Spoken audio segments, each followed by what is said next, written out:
Good day mga bossing. Mga bossing, ngayon tuturuan ko kayo ng ipinagbabawal na technique. Ito napakasimple lang.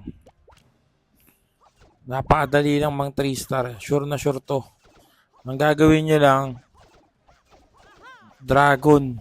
Dragon attack lang. Tapos ang una nyo gagawin, hanap kayo ng may snipe ni Queen. Mas maganda kung dalawang air defense. Tapos ako nagdadala na lang ako ng dalawang lightning para ila-lightning ko lang yung sweeper na nakaharap kung saan ko ilalapag yung mga dragons.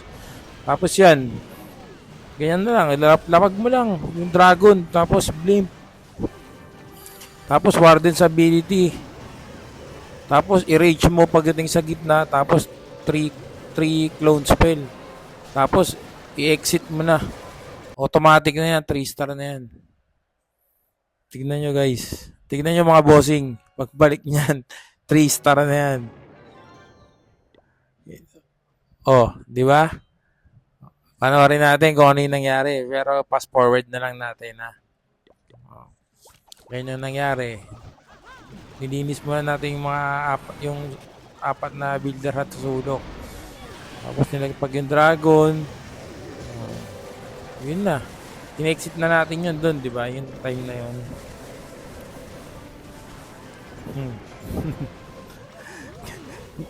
Ulitin pa natin. Isa pa. Para ano, yung number 4, yan. Ulitin natin. Yan, tingnan natin yung base. Wala na pala akong ano rito. Raid medal dito. Yan, okay. Game. Ito na. Ganun ulit gagawin natin. Hanap tayo ng spot na kung saan tayo makaka-snipe ng air defense. Dalawang air defense, mas maganda.